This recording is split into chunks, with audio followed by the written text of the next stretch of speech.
Hi everyone, I'm Midshipman Kurt Denzel Prades Trioso from Bachelor of Science in Marine Transportation, a second year, Section 2A3. So, I am here guys to share something little personal about myself. So, why did I choose to take a maritime course? Bakit ko nga ba kinuha ang maritime course? Kinuha ko ang maritime course na ito dahil sa kadahilanang siyempre gusto kong magbarko at bukod sa gusto kong magbarko, siyempre gusto ko rin maging isang successful na official sa ship o sa barko.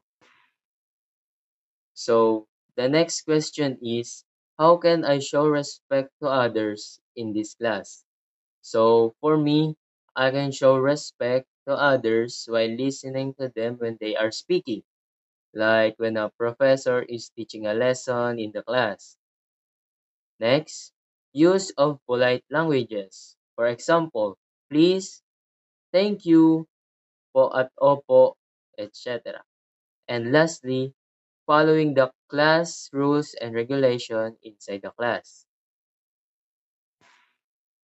And the last question is, what legacy would I choose to be remembered by? O anong pamana ang gusto kong iwan sa mundo?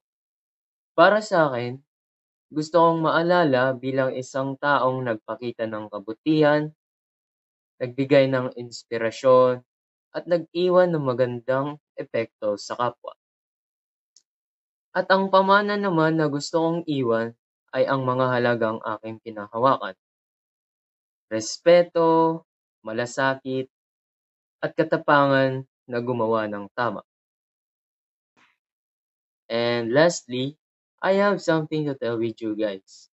So, in 5 years, I will be having a good life with a financially stable, also a successful official of a ship, and lastly, to travel around the world.